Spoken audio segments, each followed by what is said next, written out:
Hey there, guys. All right, today we are back with some more History Matters. This time, why does Russia still own Kaliningrad slash Königsberg? Short animated documentary. Before we dive in, make sure you go ahead and hit go check out the links below in the description box. Love it if you join the Discord. Now, this is a question I definitely have, and I don't understand. Hopefully, this brings some clarity. Because you would think, like, I can understand the Soviet Union maintaining control over Königsberg after the end of World War II. However, Russia still maintaining control of it after the collapse of the Soviet Union in '91. I am confused as to why it did not either get given / split with Lithuania and Poland or just revert back to Germany. Especially after German unification in '91.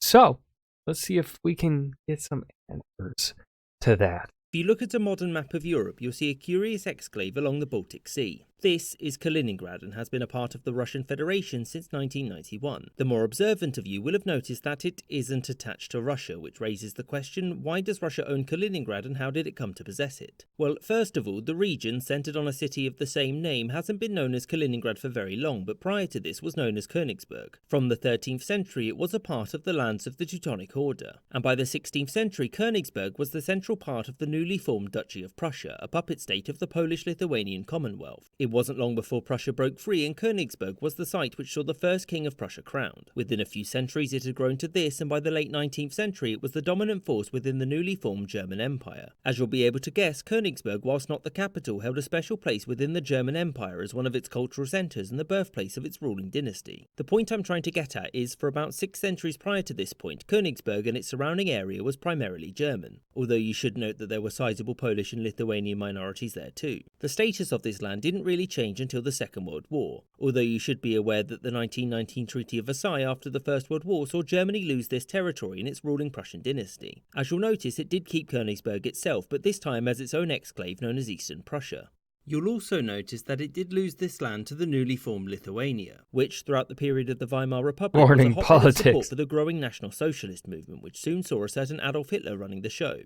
Never heard of him. Who got this land back from Lithuania and also Q World War II, which Germany lost. In 1945, Soviet forces advanced on Königsberg, and this led to many of the people living there fleeing west deeper into Germany. After a destructive siege, the city fell to the Soviets, and after Germany's surrender, its borders were once again redrawn by the victorious powers. This time, Germany was to lose Königsberg and the area around it to Stalin's USSR and its new Eastern European puppet states. The region of East Prussia was thus divided into 3 parts. The southern part went to Poland and the northern part went to the USSR, but as a part of the Lithuanian Soviet Republic. And as for the centre, which included the city of Königsberg itself, this went to the USSR's Russian Soviet Republic. So why wasn't it given to Lithuania despite being next door? Well, at this point, Lithuania had only recently been incorporated into the USSR, mostly against the will of those who lived there, and thus Stalin didn't trust them with an area of such military importance. Furthermore, the region was subject to widespread ethnic cleansing, which saw most of its remaining Germans deported to East Germany and replaced mostly with Russians. That said, when Stalin died, his successor, Nikita Khrushchev, did offer Kaliningrad to Lithuania, who said no.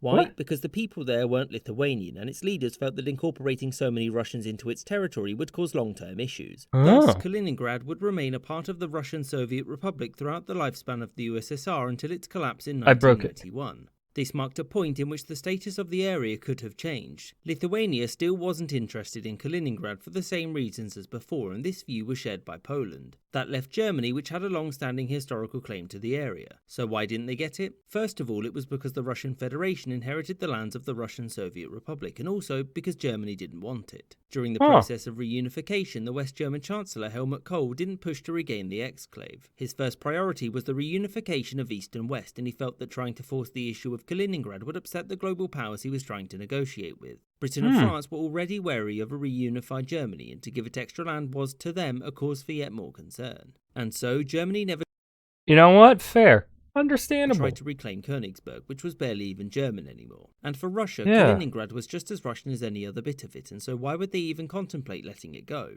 I hope you enjoyed this episode, and thank you.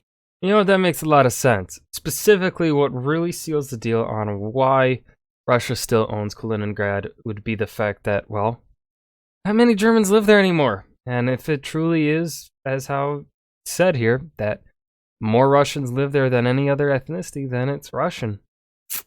And yeah, I mean, it does, of course, suck for the families that were kicked out of there. But that's what happens in war and history. It sucks. And so that's why Russia owns Kaliningrad/Königsberg. I hope you guys enjoyed. Remember to hit that like button and subscribe for more. And I will see you guys in the next video. Peace.